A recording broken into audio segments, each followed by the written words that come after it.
Bismillahirrahmanirrahim. Assalamualaikum warahmatullahi wabarakatuh. Alhamdulillah, wassalatu wassalamu ala rasulillah wa ala alihi wa man tabi'ahum bi ihsan ila yaumiddin. Allahumma inna nas'aluka ilman nafi'a wa rizqan thayyiba wa amalan mutaqabbala. Puji syukur kita panjatkan pada Allah. Selawat dan salam semoga tercurah pada Nabi besar kita Muhammad sallallahu alaihi wasallam. Pada kesempatan malam hari ini, rekan-rekan muda sekalian, kita ketemu lagi dalam program Sat Night. Malam ini dengan tema hamil di luar nikah.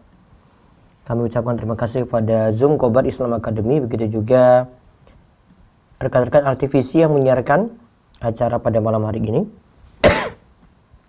Yang mendengar lewat YouTube channel Rumah Iso TV, kami siapkan materi tentang hamil di luar nikah ya. Ada di link yang kami berikan di channel Rumah Iso TV, bisa jadikan bahan bacaan. Bisa dilihat untuk bacaan tersebut, diklik link. Kalau di website rumaiso.com judul artikelnya status anak hasil zina dengan ayah biologisnya. Status anak hasil zina dengan ayah biologisnya. Yang jelas kita semua sepakat kalau zina itu perbuatan yang Allah itu murkai, perbuatan yang diharamkan, termasuk dosa besar. Kita semua sepakat untuk itu ya.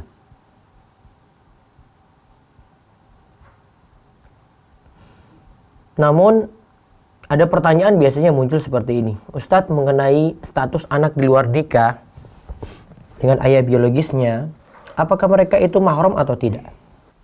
Kalau kita mau lihat riwayat-riwayat berikut ini, termasuk juga pendapat ulama yang kami bawakan, dan mengingat lagi di negeri kita, ini bisa dinikahkan antara ayah biologis dan ibunya. Maka anak itu anaknya sehingga jadi mahram. Dan bapak biologis dalam hal ini menjadi bapaknya. Dengan alasan tidak ada laki-laki lain yang mendebat anak tersebut sebagai anaknya. Mungkin yang biasanya kita dengar pendapat yang menyatakan ini tidak bisa disandarkan pada bapak biologisnya. Namun kali ini kami membawa pendapat yang lainnya. Dan ini berbeda juga dengan pendapat kami beberapa tahun yang lalu ya. Ini tulisan ini kami buat di tahun 2020 ini, bulan Februari. Ini pendapat yang kami rujuk dari pendapat sebelumnya. Intinya seperti ini. Ada riwayat dari Ad-Darimi dalam As-Sunan bahwa Sulaiman bin Yasar itu berkata, laki-laki mana saja datang kepada seorang anak, lantas ia mengatakan bahwa itu anaknya. Sebelumnya ia telah berzina dengan ibu anak tersebut. Lantas tak ada yang lain yang mengklaim sebagai anaknya. Maka anak tersebut boleh diberikan waris. Bukair berkata, aku bertanya kepada Urwah tentang hal ini, maka ia menjawab sebagaimana pendapat Sulaiman bin Yasar. Ibnu Qayyim rahimahullah juga membawakan riwayat seperti ini. Ishaq bin Rahawai berpendapat tentang anak yang dilahirkan dari zina. Jika tidak ada pihak lain yang mengklaim bahwa itu anaknya, sedangkan yang berzina itu mengakuinya, maka anak tersebut disandarkan pada ayah biologisnya. Ini juga jadi pendapat Al-Hasan Al-Basri. Hal ini diriwayatkan dari Ishaq dengan sanadnya tentang laki-laki yang berzina dengan seorang wanita. Lalu lahirlah anak dari hasil hubungan zina tersebut. Lalu laki-laki tersebut mengaku itu anaknya, maka ia dikenakan hukuman cambuk dan anak itu tetap dinasabkan padanya.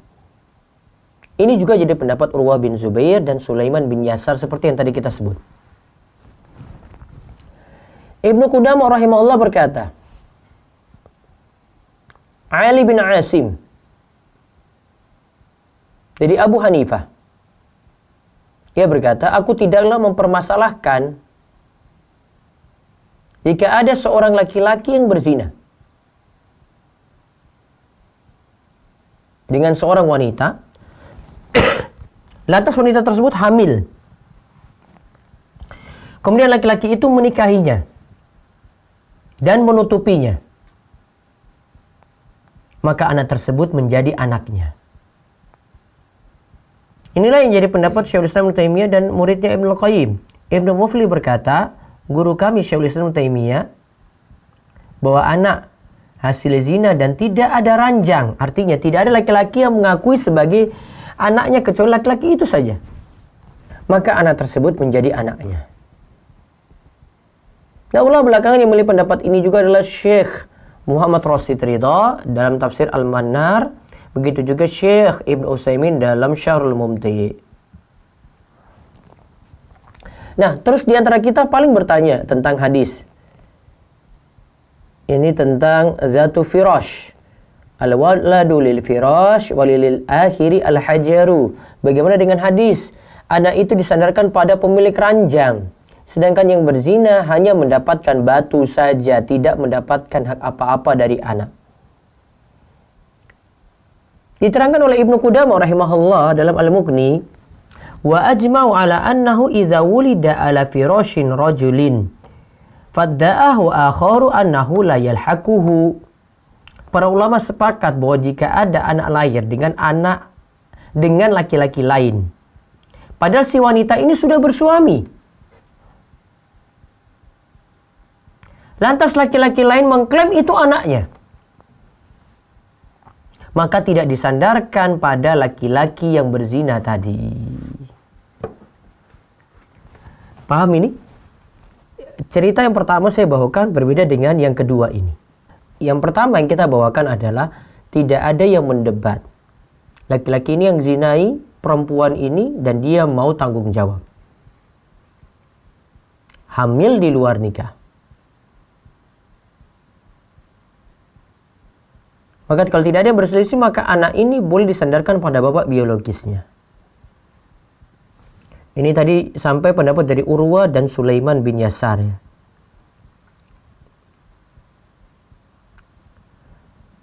Adapun untuk masalah kedua, ini untuk perempuan yang telah bersuami. Perempuan yang telah bersuami. Anak itu disandarkan pada siapa? Ada laki-laki lain yang menzinai dia.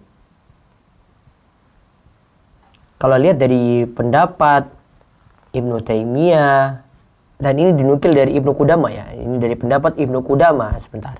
Ini dari Ibnu Qudamah dalam Al-Mughni, sepakat ulama jika ada yang mendebat dalam kasus ini laki-laki lain, maka laki-laki lain ini yang menzinainya, tetap anak tersebut disandarkan kepada pemilik ranjang,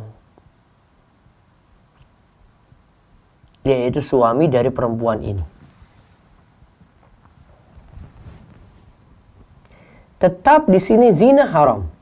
Tadi tidak ada pembahasan kita melegalkan zina, enggak. Ini masalah menyandarkan saja, anak tersebut disandarkan pada siapa. Maka kesimpulannya, jika yang dizinai adalah perempuan yang sudah bersuami, maka anak disandarkan pada suaminya. Laki-laki yang berzina mendapatkan al-hajaru, tidak mendapatkan apa-apa. Namun jika yang dizinai adalah wanita yang tidak bersuami, maka anak bisa disandarkan pada laki-laki yang menzinainya jika ia mau tanggung jawab. Wallahu a'lam bishawab. Ini yang kita bahas untuk malam ini. Mudah-mudahan menjawab beberapa pertanyaan yang ada. Allah yubarik fi. Selanjutnya saya buka tanya jawab. Ya. Dan kalau ada yang nanya nikahnya sah atau tidak, tadi sudah dikatakan dinikahkan, disandarkan anak saja, ya berarti nikahnya itu sah. Apalagi kalau di negeri kita seperti ini masih dinikahkan oleh kantor urusan agama. Silakan lihat praktek yang ada di masyarakat. KUA masih menikahkannya karena menganggap seperti pendapat yang tadi kami sebutkan. Wallahu a'lam. Baik, monggo dari Zoom dulu silakan. Jika ada yang bertanya, dipersilakan. Iya, sudah silakan. Assalamualaikum. Waalaikumsalam warahmatullahi wabarakatuh. Monggo. Nah, Ustadz, pertanyaan saya. Iya. Ini pertanyaan titipan dari teman saya di WA pas tadi share pamfletnya. Iya. Mengenai status anak di luar nikah, apakah ini termasuk aib? Aib, jelas aib. Apakah hal ini boleh disampaikan ke calon ta'aruf kita, Ustadz? Sebentar. Kenapa dia tanya kayak gitu? Pertanyaan dari teman Anda, Ustadz. Iya, maksudnya dia sudah hamil duluan atau bagaimana? Enggak, maksudnya pas ini ta'aruf kan katanya mungkin kalau misalnya ada yang nanya sampai ke sana gitu. Oh, ditanya mungkin dulu pernah berzina nggak gitu? Enggak, maksudnya dia anak dari hasil Oh, itu nggak usah dijawab. gitu, Ustaz. Ngapain dia tanya? Pertanyaannya nggak pas ya. Dan di sebagian postingan di medsos itu yang suruh cek dulu anak perempuannya ini hamil di luar nikah atau tidak, orang tuanya dulu. Nggak perlu kayak begitulah. Kalau sampai cocokan tanggal-tanggal juga dulu pembuatan kartu nikah di zaman dulu itu punya kendala, ada yang pencatatannya itu tidak tercatat sehingga ketika membuatnya itu mungkin nggak pas dengan pernikahan dulu. Sehingga saya kurang setuju tentang ini. Asalnya anak perempuan atau anak laki-laki gitu ya. Asalnya dia lahirnya normal, pernikahan yang sah gitu. Kalau itu ada orang tuanya, bapak ibunya. Kenapa ditanyakan seperti itu? Nggak usah dijawab.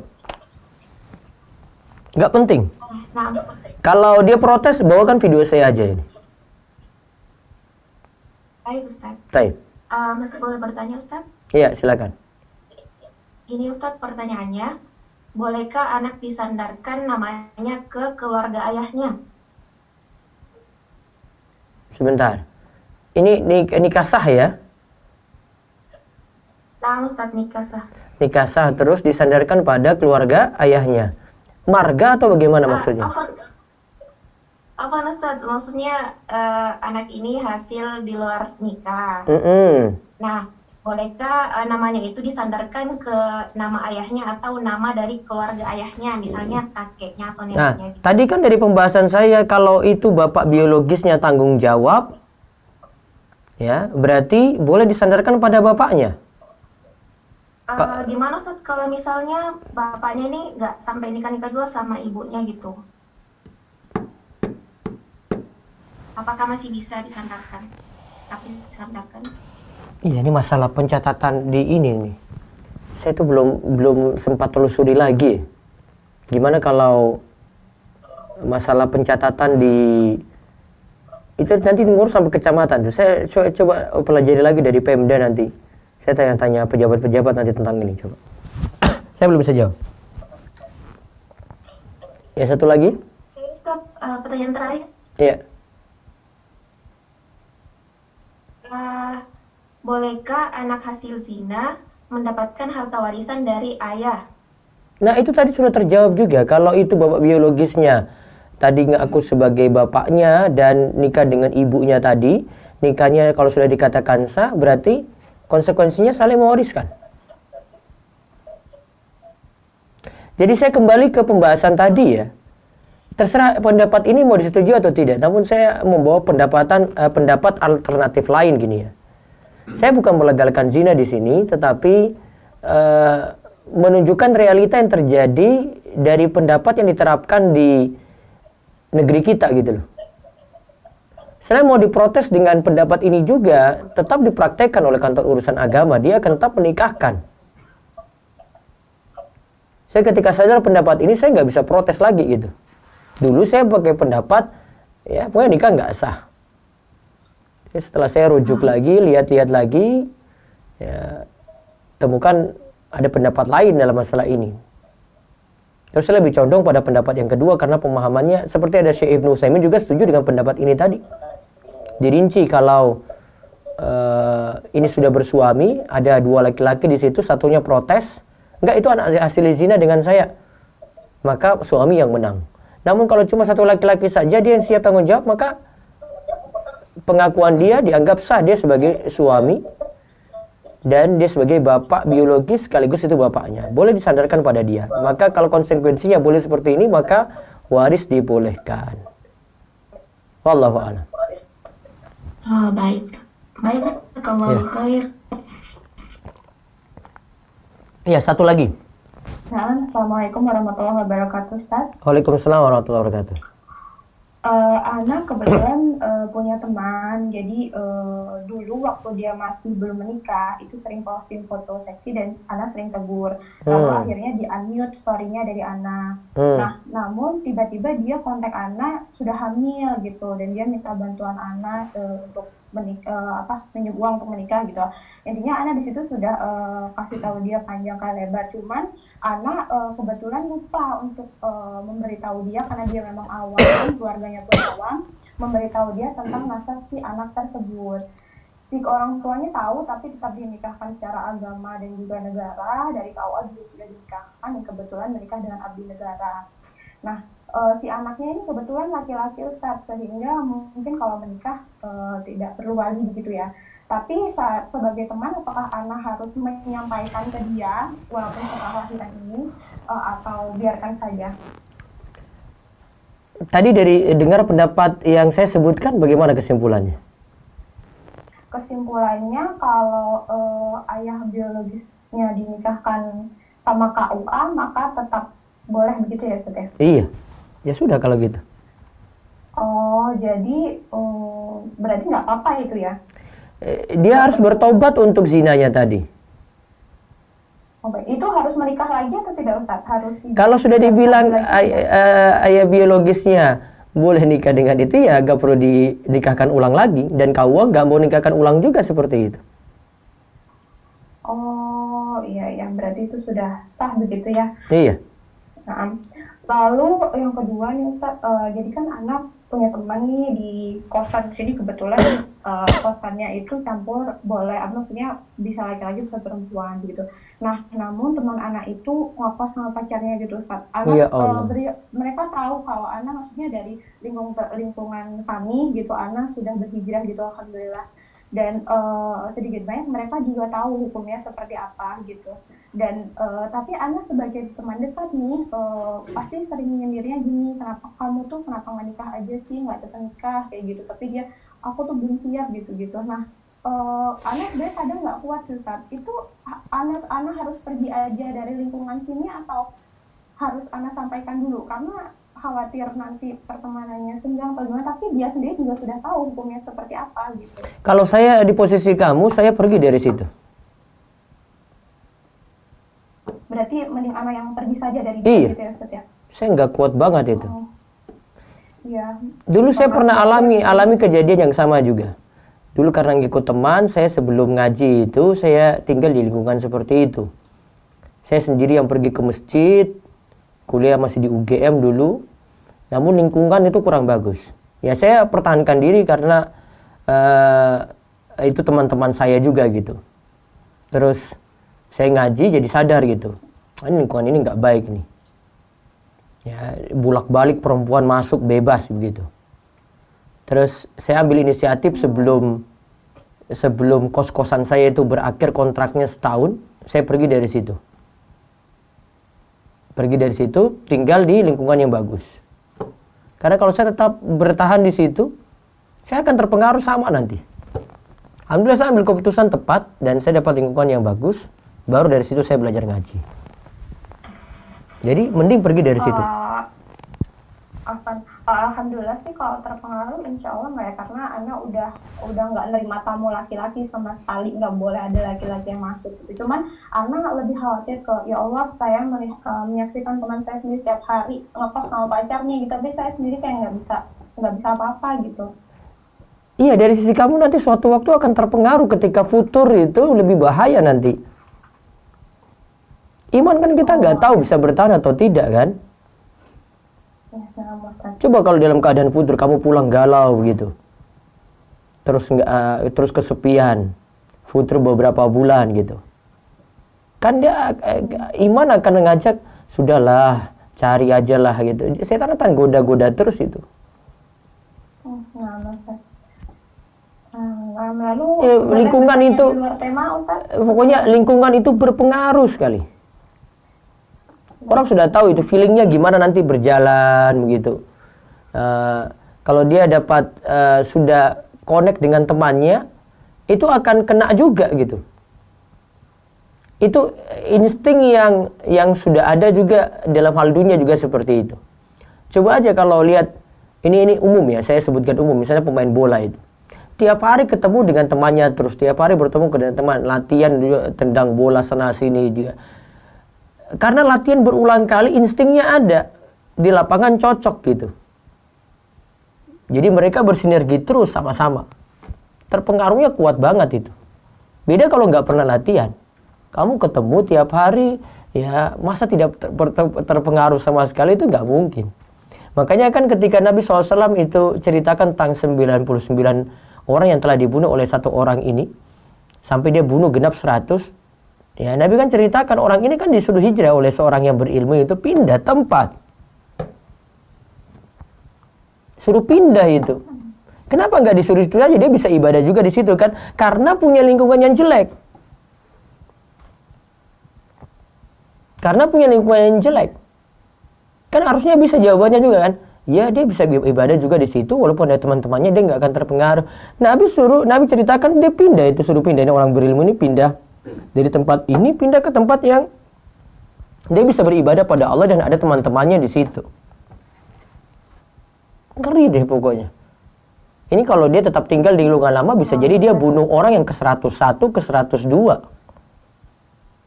Kamu orang berilmu ini cerdas, pindah dari situ kamu. Pindah tempat tuh urgent ya. Ya, baik Ustaz, nanti insya Allah akan pindah. Iya. Satu lagi boleh Ustaz, tapi di luar tema nih. Iya. Tidak. Iya, terakhir.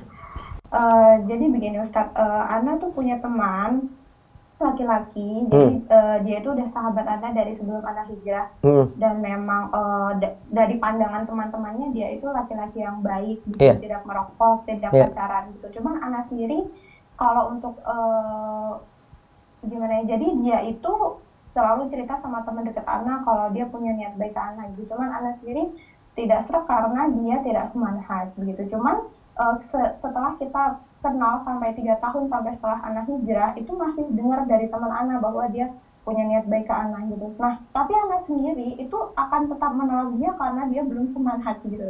Nah, baiknya itu Ana apakah sampaikan ke teman Ana untuk bilang kamu karena kamu nggak sejalan sama atau Ana sendiri yang bilang ke Islam tersebut bahwa kalau kamu punya niat serius dengan saya harus seprinsip dalam urusan agama dengan saya begitu, atau ya saya pergi saja, karena kalau pergi itu maksudnya kalau menjauh pun saya memang sudah sering menjauh, tapi karena kita memang dulunya satu kampus, dia juga dulu sering ke kampus bareng saya, sehingga sampai sekarang pun seperti sahabat saya pun juga sahabat dia begitu. Jadi kalau saya mau menghindar begitu sepertinya tidak mungkin begitu, Ustaz.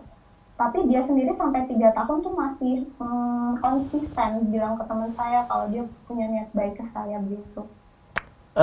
Solusinya putuskan hubungan dengan dia, gak usah kasih jawaban, biarkan nanti dia berjalan sendiri. Kalau mau serius nanti tunggu dia berubah dulu. Kalau dia sudah berubah jadi seorang laki-laki yang baik, paham agama, nah baru kalau kamu tertarik nanti bisa dengan dia. Kalau belum mau berubah, ya gak usah dengar-dengar harapan-harapan dia gitu. Tapi dia sendiri tuh kayak nggak ngerti tuh manhaj itu apa. Ya sudah, berarti ya nggak usah dipedulikan, lebih gampang lagi. Oh, baik. Daripada kamu punya PR besar nanti ketika sudah, daripada kamu punya PR besar nanti kalau mau dengan dia akhirnya menikah, kamu punya PR nanti malah kamu yang ngajarkan dia. Dan itu PR luar biasa itu kalau laki-laki yang yang diajarkan kayak gitu ya, dari nol kamu ngajarkan itu ya. Beda dengan laki-laki yang didik perempuan, karena laki-laki sifatnya pemimpin. Jadi dia bisa mungkin bawa perempuan yang dari nol, dia bisa didik itu kalau dia punya ilmu.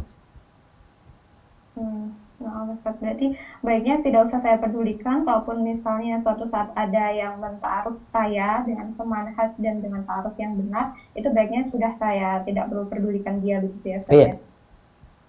Nah, terima kasih atas jawabannya Ustaz. Jazakallah khair. Wah, iya, baik. Saya beralih dulu ke telepon langsung, silakan. Ada? Cut, sebentar. Kalau ada langsung ini ya. Saya baca dulu nih. Sudah pada ngantri nih jomblo-jomblo nggak sabar nih di YouTube nih. Buku rekomendasi untuk yang ingin menikah apa ya Ustaz? Mungkin kalau pembahasan tentang fikih nikah ini saya sudah sampai, saya mungkin nggak lanjutkan sampai di talak nanti ya. Saya nanti beralih ke satu buku yang ini dulu saya juga biasa bahas di warga sini, di warga Gunung Kidul ini. Buku fikih wanita. Bahasa Arabnya itu fikhu sunnah linisa.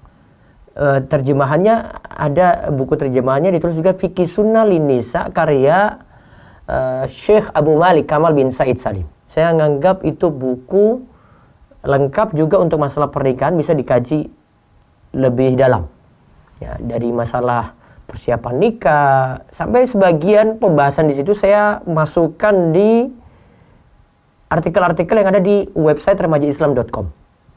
Ya, sudah ada sebagian itu, saya sudah bahas sampai lamaran gitulah. Sampai rukun nikah yang kemarin saya sudah pernah singgung itu, itu saya ambil juga sebagian di Fikih Sunnah Nisa, sebagiannya saya ambil di Al-Mu'tamad fi Fikih Syafi'i. Ada telepon? Ya, angkat. Assalamualaikum. Waalaikumsalam warahmatullahi wabarakatuh. Silakan. Iya. Waalaikumsalam warahmatullahi wabarakatuh. Dengan siapa di mana nih? Ya, saya dengan Ahmad di Surabaya, Ustaz. Ji, monggo Ahmad. Ya Ustaz, saya ingin bertanya Ustaz, tapi di bawah kena sedikit. Iya, silakan. Jadi saya itu dari Nah, sebentar. Kayaknya sebentar, diperingkas saja. Oh ya, jadi saya ini statusnya ini sekarang sebagai anak angkat Ustaz. Baru hampir baru ini saya ternyata alhamdulillah sudah mengetahui orang tua saya. Iya, terus. Nah, saya ini Ustaz, sebagai anak ini kemarin saya sudah dibesarkan kurang lebih 20 tahun sama orang tua anak saya, itu berupa adik saya Ustaz. Iya. Itu bagaimana perlakuan saya terhadap orang tua Ustaz, dari yang kandung sama yang angkat ini Ustaz. Tetap Terus saya masih awal-awal ini masih bingung Ustaz. Tetap awalnya memang risiko terima kayak begini berat sekali. Saya apalagi dengar dari kisah-kisah yang curhat ke saya juga. Bahkan ada seorang ibu yang sulit mengungkap kalau itu adalah anaknya, padahal tiap hari juga ada waktu dia ketemu itu. Namun cuma diketahui saja itu cuma kenalan aja dari orang tua angkatnya gitu. Padahal itu ibu kandungnya yang kunjungi terus. Itu memang suatu yang berat sekali. Dan apalagi nanti pengaruh ke mungkin punya saudara-saudara kandung juga ya. Itu berat sekali untuk menyesuaikan. Yang jelas kalau sudah ketahui kayak gini ya syukuri alhamdulillah. Ya, karena sudah tahu orang tua sungguhnya itu siapa, mungkin juga punya saudara-saudara kandung juga. Kemudian yang kedua, berbakti besarnya tetap pada orang tua kandung. Berbakti besarnya tetap pada orang tua kandung. Wabil walidaini ihsana, dan terapkan ayat-ayat berbuat baik kepada orang tua seperti yang saya sebutkan ini. Terus yang ketiga, dengan orang tua angkat tetap buat baik sama mereka, tetapi kalau jenengan itu sudah balik, tentu dengan ibu angkat bukan mahram. Sehingga ada batasan hijab antara laki-laki dan perempuan. Tidak bebas untuk lihat rambutnya. Tidak bebas untuk berdua-duaan. Tidak bebas untuk bersentuhan dengan lawan jenis. Ya mungkin sebelumnya dengan orang tua kandungmu, mungkin kamu nganggap itu dia bukan mahram. Tapi ketika sudah terungkap, maka itu jadi mahram, maka dengan orang tuamu yang harus kamu beralih lakukan seperti itu. Nah, terus yang berikutnya ya, tetap saran saya lebih besar nanti ke cenderungannya ke orang tua kandung. Berarti untuk ke orang tua, tetap saya harus betul. Tetap buat baik. Saya nggak sebut berbakti kayak orang tua kandung ya. Tetap buat baik. Ya seperti kalau kamu punya kelebihan rezeki yang mau bantu-bantu ya silahkan. Mau kunjungi juga silahkan gitu. Dibolehkan. Doakan dia juga gitu. Tetap buat baik sebenarnya. Untuk orang tua itu tetap berlaku. Maksudnya untuk orang tua angkat bisa. Orang tua angkat cuma doa umum, sedangkan orang tua kandung ya itu yang dimaksudkan dengan doa anak pada orang tuanya. Iya. Terus terakhir Ustaz, semisal nanti Ustaz, kan orang tua saya itu benar tidak memiliki anak Ustaz. Nah, mungkin itu untuk hartanya sendiri itu Ustaz. Bukannya maksudnya saya lancang Ustaz, tapi karena orang tua saya ini kata sudah dari Jawa terus kayak menyiapkan Ustaz. Memang bukan waris Ustaz, tapi kayak satunya gimana? Kepadamu cuma bisa hibah sebelum dia meninggal atau wasiat. Wasiat tetapi cuma sebatas bisa hibah atau bisa wasiat. Wasiat tidak boleh lebih daripada sepertiga harta. Tidak boleh lebih daripada sepertiga harta.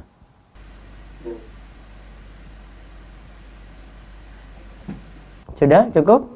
Ya. Ya, taib. Waalaikumsalam. Ya, Allah ya barik fiik. Waalaikumsalam warahmatullahi wabarakatuh. Ya.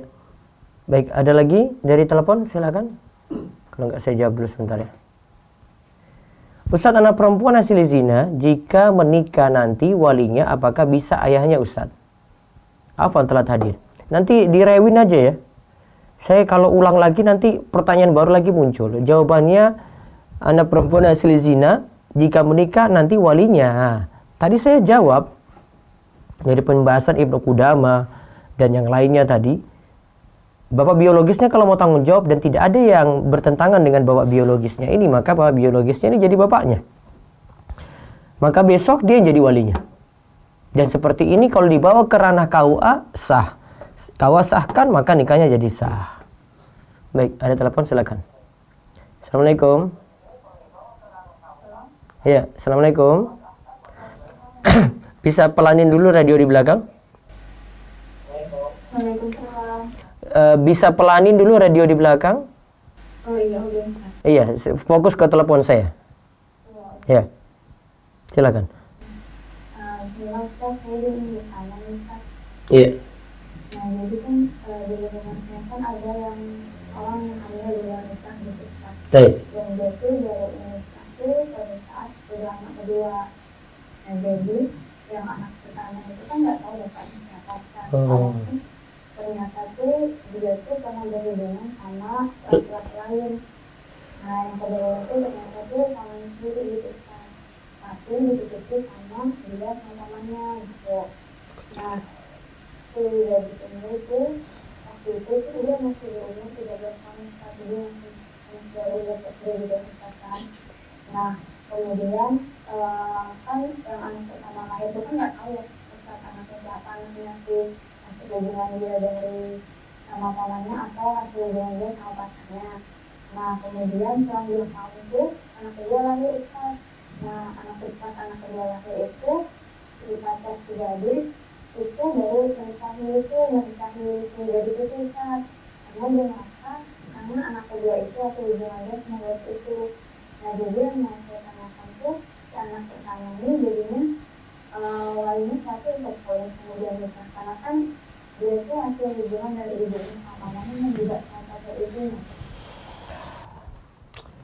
Itulah susahnya kalau zina itu kita. Halo. Suara saya jelas? Iya. Itulah susahnya. Makanya zina kita mau bahas. Jadi kalau saya tanyakan tuh anak pertamanya nih ini siapa tuh yang misalnya Iya, saya paham. Ini saya mau jawab ini.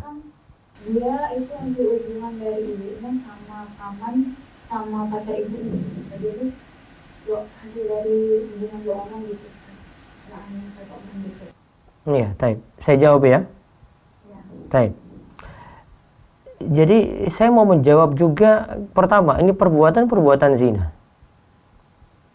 Dosa besar itu.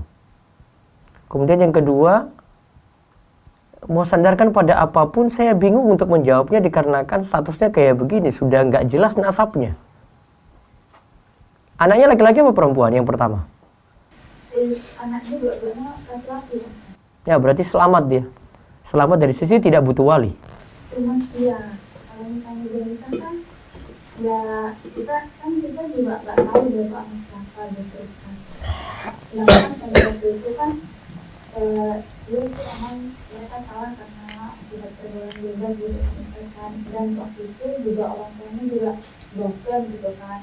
Nah tiba-tiba dapat kabar kayak gitu tuh, kami juga bingung gitu gimana gitu kan, kasihan ke anaknya gitu kan. Berarti nanti urusan anak pertama besok dengan KUA lagi, tapi karena ini laki-laki ya, dia tidak butuh wali. Anak kedua boleh disandarkan kepada bapaknya saat ini. Kepada bapak yang Saat ini. Ibunya gitu. Iya. Boleh nanya lagi Ustaz? Iya, silakan. Nah, kan saya punya keluarga Ustaz yang Islam. Iya. Nah, pada waktu dia punya 3 anak dan 2 anak itu masih Islam Ustaz. Nah, mereka kan tinggal dalam satu rumah tuh sekarang Ustaz. Nah, biasanya kalau misalnya saya berkunjung itu, saya tuh sholat di sana gitu Ustaz. Nah, itu sholat saya gimana ya Ustaz? Apakah sah? Soalnya kan di sana itu ada patung salibnya. Tapi saya tuh sholat di lantai 2 Ustaz, yang tidak ada patung salibnya. Apakah tetap sah atau saya harus sholat di masjid terdekat rumah gitu? Dari sisi tempatnya sah sholatnya, tapi tidak saya sarankan. Mendingan cari masjid. Oh, jadi lebih baik kita sholatnya di luar aja. Iya. Cukup ya? Lebih baik kita sholat di luar aja ya, jangan sholat di situ ya. Ji, betul. Oh, Baik. Allah ibarik fiik. satu lagi boleh Ustaz? Iya, terakhir nggak boleh nambah lagi. Iya. Saya mau nanya nih Ustaz, gimana ya kalau misal kan ini sedang suka sama orang gitu kan Ustaz. Nah, saya mau nanya sih supaya kita tuh nggak terlalu kasihan gitu Ustaz sama orang. Jadi itu kebanyakan apa ya, kasihan gitu Ustaz sama orang. Misalnya waktu itu kan pernah ada yang nyambung gitu kan Ustaz ke bapak saya, bilang kalau misalnya saya udah selesai kuliah bakalan dilamar gitu kan Ustaz. Nah, saya tuh Nah, lebih persingkat lagi. Sudah? Lebih persingkat lagi. Ini sudah banyak yang komentar kamu di sini soalnya. iya, saya tuh nggak stress gitu Ustaz. Gimana ya saya nolaknya gitu Ustaz. Sedangkan dia tuh udah dekat gitu Ustaz sama orang tua saya. Kalau nggak suka, bilang saja nggak suka sama bapak gitu. Bilang aja, Pak saya itu kurang serak, saya butuh banyak belajar gitu. Ya. Bilang ke orang tua aja. Iya. Saya nyampaikan ke dia gitu. Gitu aja. Makasih sayangnya bila kalau khairan Ustaz. Wa iyyaku. Waalaikumsalam warahmatullahi wabarakatuh. Baik, saya balik dulu ke Zoom. Silakan tanya lagi 2, monggo. Dari Assalamualaikum. Ya, waalaikumsalam. Itu sudah nggak sabar itu. Monggo. Silakan, siapa mau nanya ini? Ummu Azim. Ya, Ummu Azim. Assalamualaikum Ustaz. Waalaikumsalam warahmatullahi wabarakatuh. Silakan. Ustaz, sebetulnya ini pertanyaan, tapi sepintas jawabnya udah tahu, tapi ingin penjelasan bahwa sebelum saya mendengar penjelasan dari Ustaz, sebelumnya saya mendapat pencerahan bahwa hamil di luar nikah itu baik laki-laki maupun perempuan, anaknya itu nasabnya putus Ustaz. Jadi ada salah satu teman yang nikah, punya anak tapi anaknya di luar nikah gitu, terus anaknya sudah menikah. Mendengar penjelasan bahwa nasabnya putus, maka kami sarankan untuk ke KUA. KUA tidak mau dan marah-marah. Nah itu saya sudah bilang kan. Ya, ke Depak Muara, ke Depak Kabupaten, marah-marah lagi orang Depak, Ustadz, nggak perlu dinikahkan lagi. Iya. Begitu, Ustadz. Jadi ini sekedar ini saja bahwa kami pernah membantu teman yang begitu karena dia tahu bahwa nasabnya putus. Ini yang mengerikan, Ustadz. Nah itulah makanya saya ingin sampaikan pendapat yang lain supaya sadari kalau ada pendapat yang sebenarnya ini yang KUA itu pegang gitu loh. Sehingga gak perlu ada pertanyaan lagi mau nikah ulang. Iya, jadi di sini udah kebiasaan di kampung saya ini nikah diam-diam lagi. Dinikahkan ulang tapi diam-diam, nggak sama KUA. Ya sebenarnya sama saja sih. Ada kasus seperti ini juga yang ibu ceritakan ini. Ini anaknya tahu dulu ibunya itu hamil di luar nikah gitu, anak perempuan. Terus dia ngeluh ke saya, ngadu ke saya. Ustadz ini gimana, saya perlu nikah ulang. Ulang nggak? Saya langsung bilang, kamu nanya ke KUA manapun nggak akan mau nikahkan kamu ulang. Sekarang saya sudah tahu kasusnya, tapi dia baru cerita ini belakangan. Dia baru tahu belakangan, saya sudah tahu kasusnya terlebih dahulu. Nah, saya bilang kamu mau nuntut kemanapun, pergi ke amanat, bawa nama saya saja, nanti KUA tahu itu. KUA mau nggak gitu ngurus kamu. Ya ternyata dia pergi di KUA mana saja, dari tahun ke tahun sudah ganti ketua juga, ganti kepala juga, tetap nggak mau juga untuk ngurus dia. Jadi gini, tadinya mau kita minta tolong dengan Depak, minta nikah ulang, tapi walinya wali hakim gitu Kak. Marah-marah juga Kak. Iya, KUA nggak mau Bu. Jadi akhirnya gimana ya, kita yang disalahkan sama iya. teman tadi, kita yang mengasih tahu bahwa ini yang penting gini, ini mendengar Ustaz bilang ya. Yang penting gini, kalau saya sih sikap Bu, sikap. Saya sendiri dari dulu tidak setuju. Saya penyikapannya begini. Kalau saya kan kalau di desa saya dianggap tokoh di sini ya. Jadi kalau saya diundang untuk misalnya untuk hadiri untuk nikahan orang yang bermasalah seperti ini yang hamil di luar nikah, saya alhamdulillah belum pernah hadir. Iya. Mau dia undang saya dengan cara apapun belum pernah hadir. Karena biasanya kalau saya hadir di situ pasti saya jadi saksi kalau tidak saya nikahkan. Saya sendiri nggak mau. Ya, sikap saya loh ini. Saya nggak tahu nanti yang lainnya itu mau bagaimana bersikap. Soalnya kalau saya hadir, berarti tanda saya setuju. Bukan setuju dengan nikahnya tadi, namun setuju dengan hamil di luar nikah yang sudah terjadi. Sekaligus untuk jadi hukuman sosial. Oh Ustadz belum pernah hadir di nikahan ini karena memang nikahannya bermasalah. Ya alhamdulillah memang saya nggak pernah hadir itu. Ini masyarakat sudah tahu. Pokoknya kalau ada nikahan kayak begini, nggak usah ngundang saya gitu loh. Dan kalau nikahnya normal, saya biasanya bisa hadir. Jadi kalau ada orang yang tanya, karena saya juga sering ditanya teman-teman, bukan jadi rujukan bukan, tapi sering ditanya teman-teman gimana kalau kayak gini. Saya harus menjelaskan pakai apa nih? Pakai dalil Ustaz atau dalil yang sebelumnya yang mengatakan. Pakai dalil ini aja Bu. Biar nggak bikin orang bingung. Ya. Nanti kalau ibu bilang nggak sah, ternyata secara hukum KUA itu bilang sah, ibu bikin bingung orang.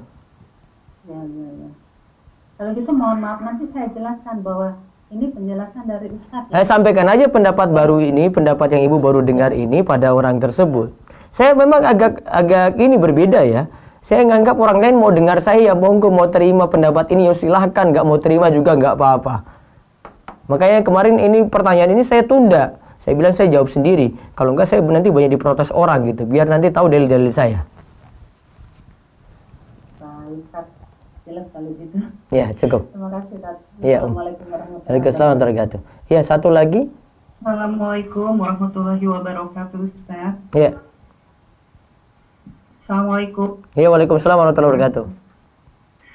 Ustaz, Afwan mau bertanya, Ya. bagaimana sikap saya juga anak saya ketika ada Ikhwan yang datang, sudah bertemu dengan anak orang tuanya ya, juga anak saya mau melamar di bulan Agustus, menikah di bulan Oktober, itu kata anaknya. Sudah kita tanggepin, kita respon, oh iya, nah mau ada pertemuan keluarga, tiba-tiba anak ini kan ayahnya sudah meninggal ya Ustadz, jadi kakaknya yang memotori ininya dia tuh diundur Desember aja. Nah, saya sebagai orang tua dari anak saya yang perempuan nggak mau Ustadz, kenapa harus Desember? Nah, alasan dia ngumpulin dana dulu gitu. Padahal kan kondisi sekarang, alhamdulillah ya Ustadz, kondisi seperti ini kita untuk apa yang sederhana aja lah, yang penting nikahnya kan gitu ya Ustadz.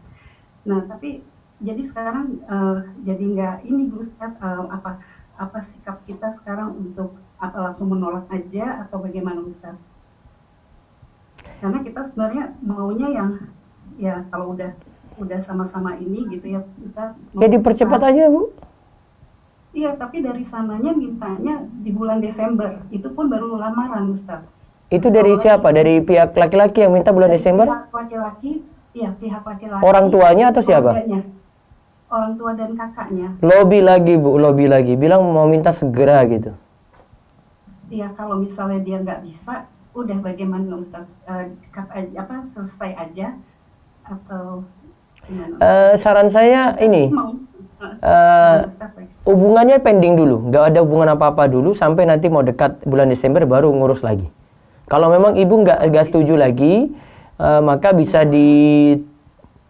ya kalau ibu memutuskan ya sudah terlalu lama, kita juga nggak mau lagi seperti itu, ya sudah.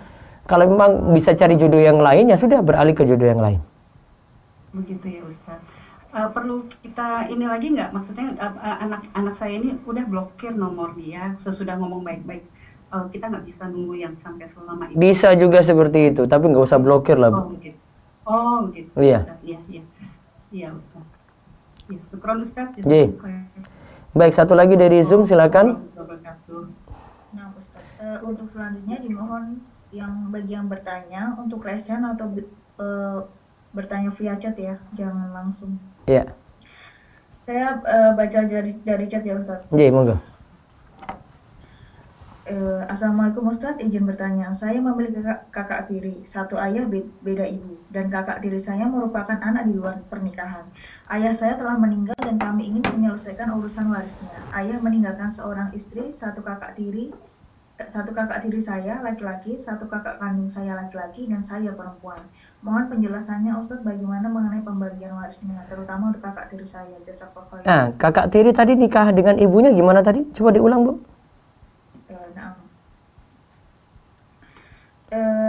Kakak tiri satu ayah beda ibu, dan kakak tiri saya merupakan anak di luar pernikahan. Ayah saya meninggal dan kami ingin menyelesaikan urusan warisnya. Masalahnya di luar pernikahan ini, dan ini nggak ada pencatatan. Kalau nggak ada pencatatan KUA berarti nggak kuat itu. Ya cobalah diselesaikan bagaimana ya. Masalahnya kalau saya bilang tidak dapat waris juga, saya takut diprotes oleh yang lainnya lagi, itu yang dari pihak keluarga tiri tadi itu malah protes juga gitu loh. Karena dari sisi kekuatan dia nggak punya kekuatan itu. Apalagi kalau tidak dicatat di KUA. Tapi nanti kembali ke diskusi keluarga ya. Saya takut konflik di sini. Saya cuma berikan saran, tapi nanti masalah penyelesaian konflik ini nanti kesepakatan bersama. Karena urusan harta ini urusan yang berat itu. Baik. Satu lagi sebelum saya ke telepon.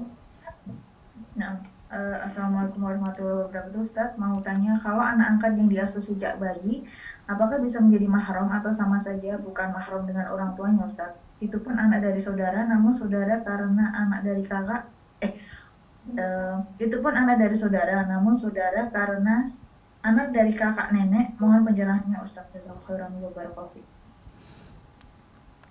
Tidak diberitahu umur berapa diasuh juga ya? Diangkat itu? Dari sejak bayi Ustaz. Sejak bayi, kalau di bawah 2 tahun bisa asalkan disusui ya. Disusui tapi dengan ini.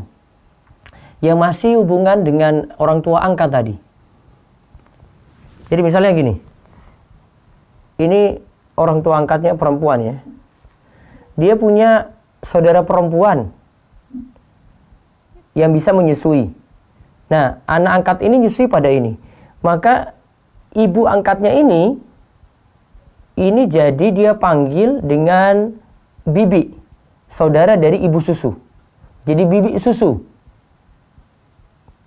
Ya, jadi solusinya kayak gitu. Cari dari keluarga dekat dari ibu angkat ini untuk disusui.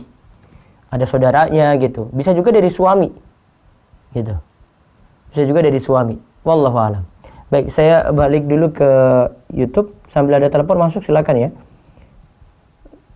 Ustaz, benarkah ada dalil bahwa dosa zina itu adalah utang yang harus dibayarkan oleh keluarga kita? Maksudnya jika ada dalam anggota keluarga yang berzina, maka dosa itu akan terjadi pula pada keluarga. Nanti bisa dilihat di Instagram guru kami Ustaz Aris Munandar ya. Sebentar saya bacakan langsung. Itu perkataan ulama, qaul ulama itu. Zina itu utang.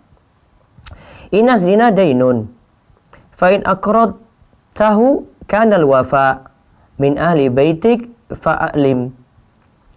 Zina itu fa'lami. Zina itu utang. Jika Anda berutang zina, ketahuilah bahwa anggota keluargamu berkewajiban membayarnya. Kalau tidak bertobat, bisa jadi dosa zina ini diwariskan kepada ya keluarga dekatnya juga. Nah, itu kalimat yang paling mudah dipahami dari perkataan tadi. Ini kok ada yang komentar nih, Ustadz mirip sama Romdani Lestaluhu. Kalau Lestaluhu itu kan orang Ambon ya, muka-muka Ambon ya kayak saya gini gitu. Wallahu a'lam. Bagaimana menyikapi orang tua yang menyatakan anaknya terlalu jutek pada laki-laki dan mengatakan nanti akan sulit mendapatkan jodoh, padahal akhwat tersebut yang ingin menjaga diri. Ya tetap tampilkan dia itu ingin menjaga diri gitu. Nanti akan dapat laki-laki yang setipe dengan dia juga. Baik, saya angkat telepon juga dulu. Assalamualaikum. Waalaikumsalam warahmatullahi wabarakatuh. Dengan siapa di mana ini? Dengan siapa? Doni, maaf suaramu nggak kurang jelas ya. Coba pelan-pelan ya. Ya, silakan. Halo? Cut. Baik. Ustaz pernah mendengar bila di suatu lingkungan ada orang yang hamil di luar nikah, maka tangga 40 rumah kanan kiri depan belakang mendapat dosanya. Apa benar Ustaz? Wallahu alam, saya tidak tahu dalilnya. Asalnya tidak seperti itu. Ustaz, gimana kalau yang nanya sesuai tema aja Ustaz? Saya tidak bisa mencegah. Yang di YouTube silakan protes. Saya nggak bisa mencegah. Izin bertanya Ustadz, kalau anak yang hasil pemerkosaan besok menikahnya gimana ya Ustadz?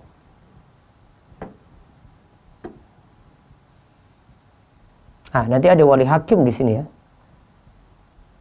Wali hakim yang nanti bisa menikahkan itu. Wallahu a'lam. Baik, ada telepon? Silakan. Jangan.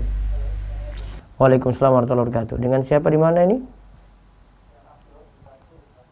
Abdullah di Bekasi, silakan. Luar tema berarti singkat, jelas. Kami kayak saya tertarik sama dia, cuman makanya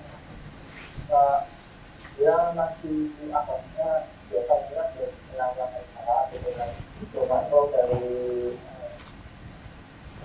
kayak dia itu penyayang, sama anak-anak itu penyayang. Kalau dari jalur keturunannya itu bisa dipersingkat Mas, bisa dipersingkat lagi. To the point aja, to the point, to the point. Terlalu bertele-tele, iya. Makanya tuh saya agak ragu gitu kan. Ragu di mana? Ragu di mana? Halo. Sekali lagi kalau bertanya curhatnya jangan terlalu panjang-panjang ya. Saya bisa memahami soal, jadi To the point saja, mau ditanya apa, problemnya apa gitu, cukup seperti itu. Gak usah cerita sampai sana sini, nanti alamatnya di mana, ini di mana, nanti terlalu memusingkan juga orang yang di YouTube ini pada protes nih. Nah, baik. Waalaikumsalam warahmatullahi wabarakatuh. Iya. Saya Doni dari Belajar. Ini saya mau tanya masalah apa wali misalkan. Iya. Adik saya perempuan kan. Iya.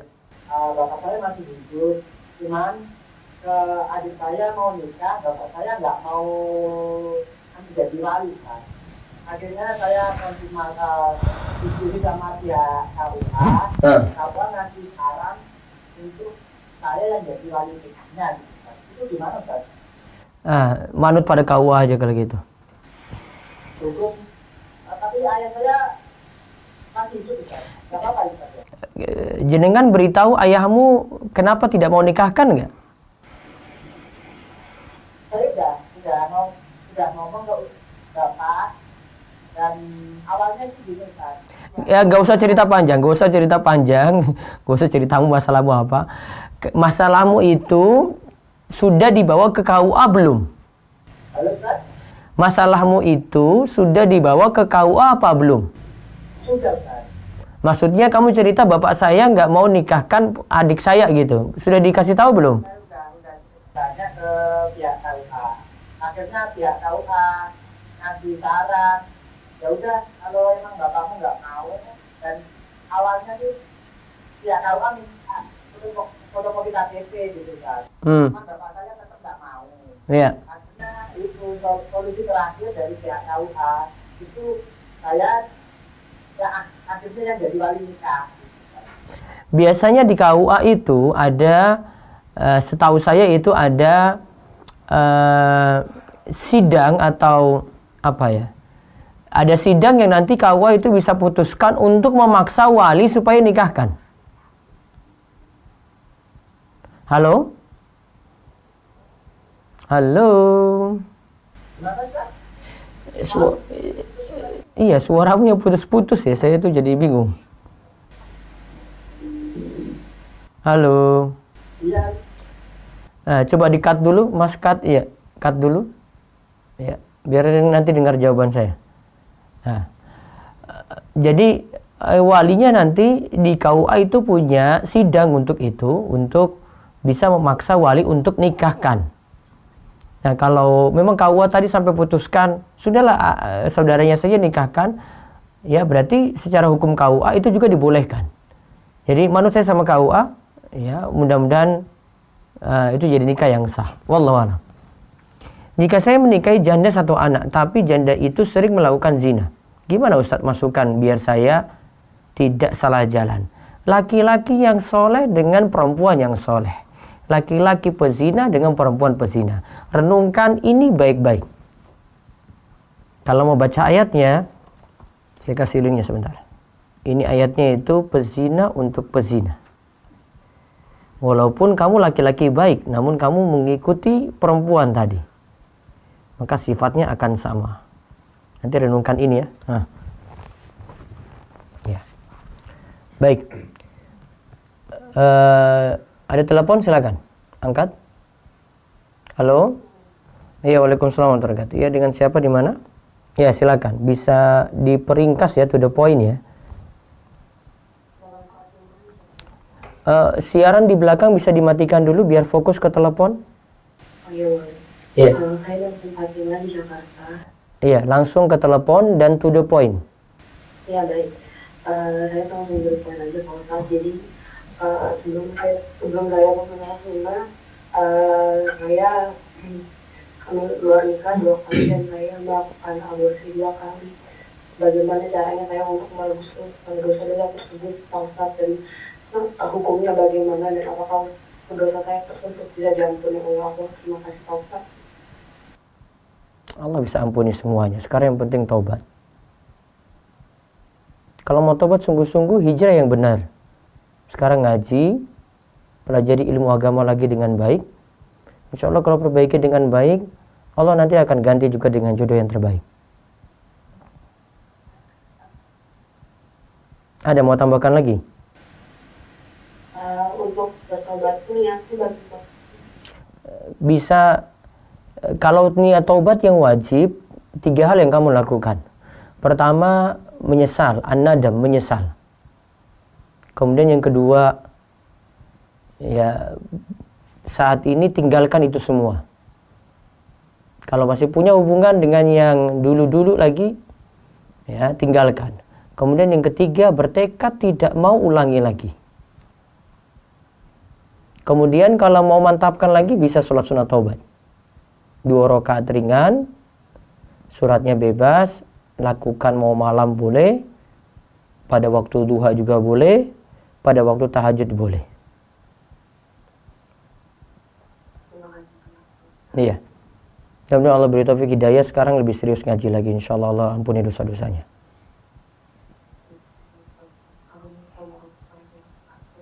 Waalaikumsalam warahmatullahi wabarakatuh.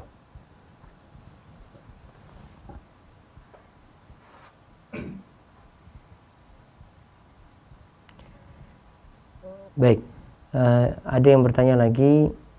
Ya, saya punya saudara perempuan usia sudah 40 tahun, belum nikah. Yang datang kebanyakan duda dan punya anak. Ortu nggak setuju, terutama kerjanya belum tetap. Dan juga ada yang guru ngaji dan duda, tapi ortu juga nggak mau. Masalahnya begini, usia telat 40 tahun. Saya sarankan seperti kemarin ya, kemarin kita bahas di malam Sabtu ya, dan juga saya ceritakan kan dengan Bunda Liski kan. Pengalaman kami dengan umur segini, kalau dia tetap masang target tinggi, tetap tidak akan dapat, sulit untuk dapat. Kecuali kalau dia turunkan target, turunkan standar. Kalau dia berani turunkan standar, usia 40 tahun ini insya Allah mudah mendapatkan jodoh. Kuncinya di situ saja. Apakah seorang yang melakukan zina perlu nikah 2 kali? Jadi si akhwat menikah dengan ikhwan sementara akhwat ini dalam keadaan hamil. Coba rewin lagi ya, putar awal lagi. Saya sudah jelaskan di awal, biar saya tidak ulangi lagi. Yang jelas, kalau laki-lakinya mau tanggung jawab, maka nikahnya itu sah. Wallahu a'lam. Dan kau mau nikahkan. Baik. Saya beralih ke Zoom dulu. Silakan di Zoom. Pertanyaan sesi terakhir silakan. Nah, Ufti Ros Agus. Ufti Ros Agus. Ufti Winarsi. Ya, silakan. Waalaikumsalam warahmatullahi wabarakatuh. Silakan. Ini tetap saya yang pastinya lain teman tadi yang benar menurut apa Ustaz mau menanya, mungkin tadi saya juga nggak dengar dari awal, ada yang ketinggalan. Yang mau saya tanyakan, apakah ini sahih Ustaz? Karena ada beberapa teman yang mengatakan jika wanita hamil di luar nikah yang mengandung bayinya lebih dari 5 bulan, maka si bayi tersebut bisa dinasabkan ke ayah biologisnya. Dan ayah biologisnya bisa menjadi wali saat pernikahan anaknya itu. Kesimpulannya, bapaknya mau nikahi nanti hamil 2 bulan, 5 bulan, dan dia siap tanggung jawab. Tidak ada laki-laki yang protes untuk itu, maka tetap sah nikahnya. Dan boleh saling mewariskan. Berarti bisa jadi wali juga saat bisa jadi wali juga. Iya. Ustaz, Waalaikumsalam. Baik, satu lagi. Ukti Yuni Winarsi. Assalamualaikum. Waalaikumsalam warahmatullahi wabarakatuh. Silakan.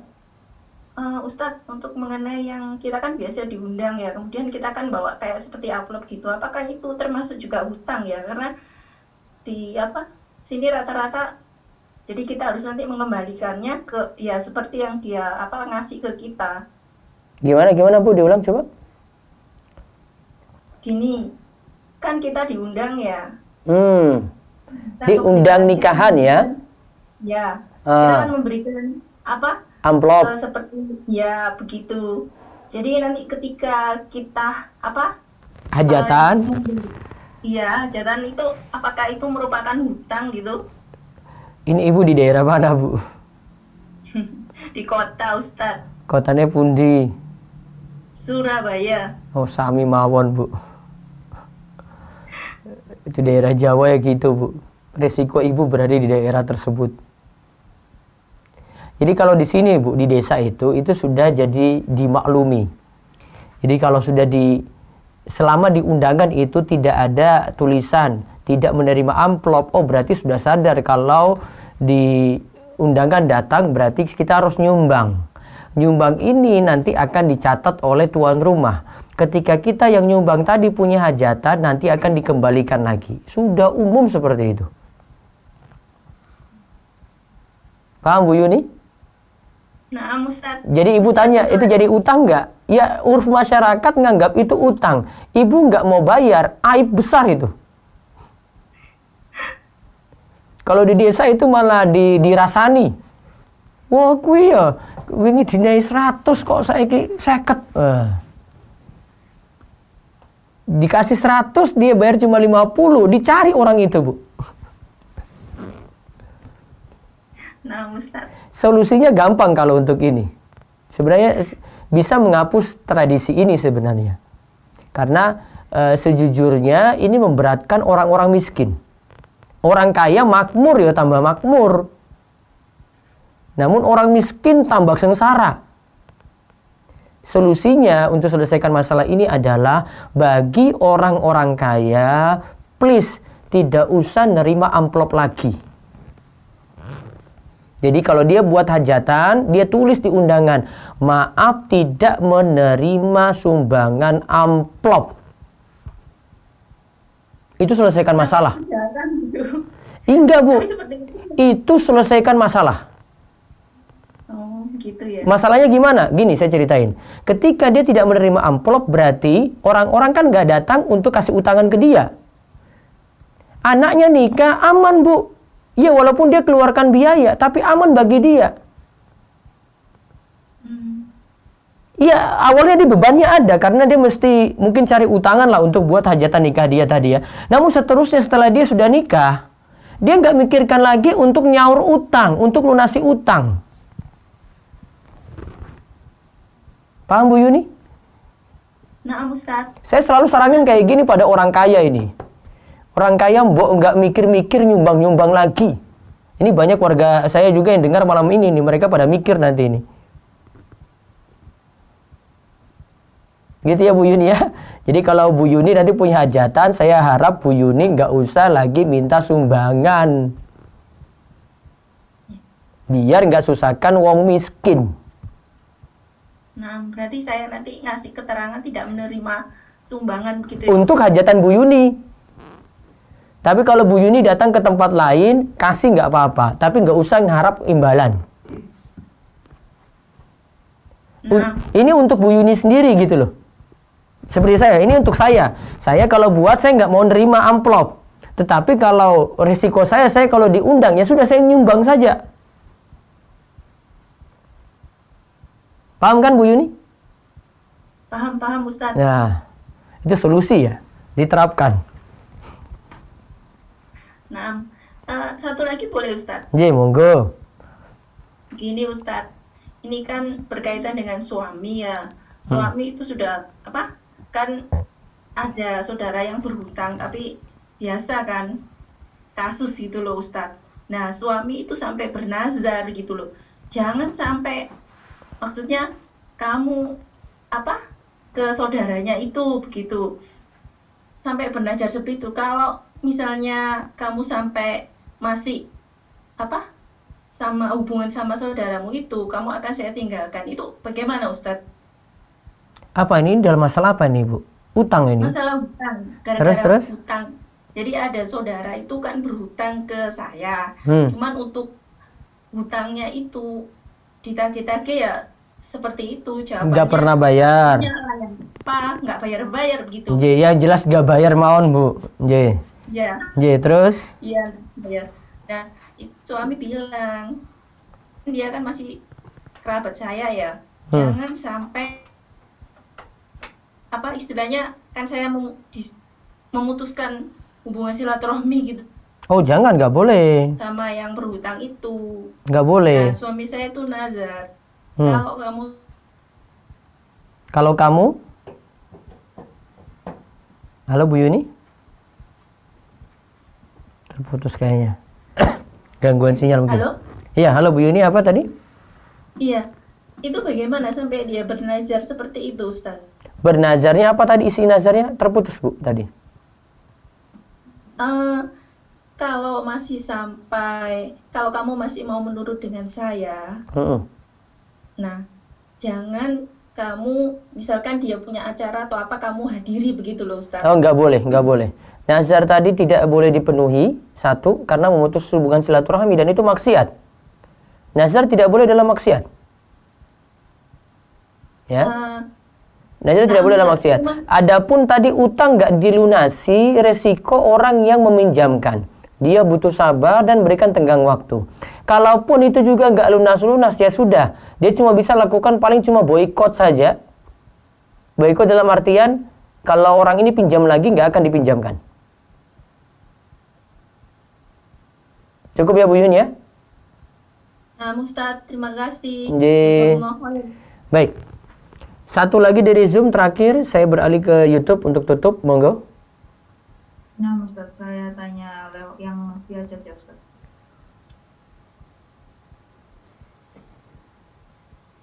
Tapi ini pertanyaannya di luar tema boleh, Ustaz? Ya, sedikit aja deh. Biar aja. Ini yang protes biasanya yang di YouTube ini, anak-anak muda. Monggo.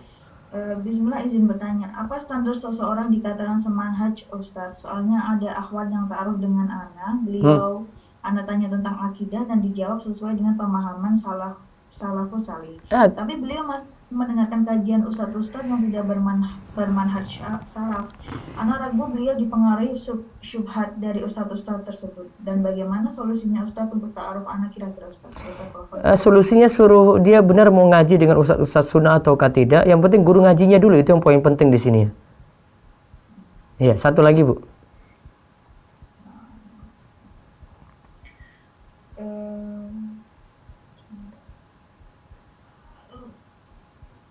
Bismillah, Assalamualaikum warahmatullahi wabarakatuh. Ahwan, Ustadz izin bertanya dua tema. Anak Ahwan dari Bekasi yang waktu hari Senin sudah mendapat ACC dari Ustadz untuk dibantu ta'aruf di Biro Jodoh Rumaisyah.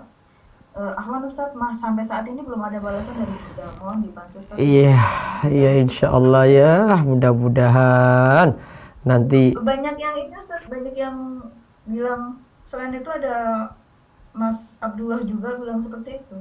Jadi nunggu balasan dari Bunda. Soalnya 1000 pesan ya, nanti saya bilang lagi nih malam ini. Mudah-mudahan ya. Baik, saya beralih dulu ke YouTube. Iya, pada pusing Bunda itu. Soalnya ada yang jublo-jublo gak dapat ACC juga hubungi Bunda gitu. Jika ada seorang lelaki tidak mau menikah karena merawat ibu yang sakit, bolehkah dia menunda tidak menikah dikarenakan belum ada calon sesuai dengan yang disayangi ibunya, yang sayang kepada ibunya gitu? Boleh saja, namun jangan tunda-tunda terlalu lama. Wallahu a'lam. Ustaz, bolehkah nggak bernazar jangan posting foto kami suami dan istri? Jika tetap posting, ana tidak ridho untuk menghindari tersebarnya foto-foto kami. Ini ya agak sulit ya untuk praktekannya. Baiknya tidak bernazar seperti takutnya dilanggar gitu. Ada telepon? Ada angkat terakhir? Waalaikumsalam warahmatullahi wabarakatuh. Silahkan.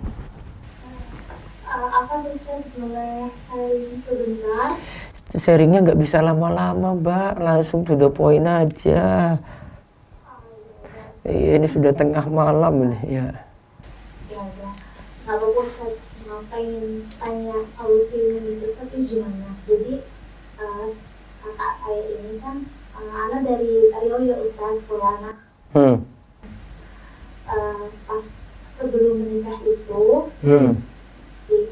pasangan ini udah sering menikah ya, udah sering hijrah juga. Nah, pas udah sering hijrah, terus sekarang usia pernikahannya itu udah sampai 3 tahun. Nah, awal-awal ada masalah apa-apa, tapi ternyata udah 2 tahun akhir ini mertua ibu dari suami itu kayak kurang ngerti gitu ya Ustaz. Jadi kayak si istri ini diperbudak itu oleh mertuanya, karena kan suaminya ini kerjanya di luar kota. Jadi kalau pulang itu bisa 1 bulan sekali, 2 bulan sekali. Nah kalau misalkan suaminya pulang ini, ibu mertua itu baik banget dengan itu. Tapi kalau misalkan suaminya pergi, itu benar-benar kayak dijadikan pembantu si menantu ini, perempuan ini kan. Nah terus selain masalah sama orang tua, ternyata di sini itu ternyata ada masalah sebelum menikah itu kan si suami itu lebih muda dari si istri. Si istri itu umur 23, terus si suami itu umur 19 tahun waktu nikah. Nah, si ibu suami ini pas awalnya itu nggak menyetujui kalau anak laki-lakinya ini menikah muda. Jadi sampai sekarang ini kayak ibu tuh belum ridho gitu loh. Jadi masih cemburuan banget sama si menantu ini. Jadi kalau ada anak laki-laki ini sih disayang banget. Jadi menantu itu kayak benar-benar diperbudak gitu kan, kayak pembantu sampai belum menikah ini kan si menantu si perempuan ini nggak ada penyakit apa-apa, nggak ada apa-apa gitu ya, sehat-sehat gitu kan. Pas semenjak menikah, qadarullah udah 2 tahun ini hidupnya tuh bergantung dengan obat gitu Ustaz. Jadi gampang capek, padahal udah berusaha ngasih yang terbaik buat mertua, tapi mertua kayak gitu Ustaz, nggak ada perubahannya sama sekali. Dan sampai sekarang hilanglah rasa cinta itu kepada suami, sampai udah nggak ada rasa sayang, suka itu udah nggak ada Ustaz, kayak udah putus karena ya sudah, saya sudah paham, sudah cukup. Dengan masalah biologisnya gitu kan Ustaz. Iya, saya sudah paham. Cukup? Iya sudah, solusinya sepertinya ini dari suami yang ini. Halo, masih dengar ya? Iya. Solusinya halo, masih dengar ya? Solusinya itu coba dari suami ini yang memperbaiki hubungan dengan istri, tapi mungkin saran saya kayaknya istri agak berat tinggal dengan mertua. Gimana Ustaz? Kapan? Kayaknya istri agak berat tinggal dengan mertua.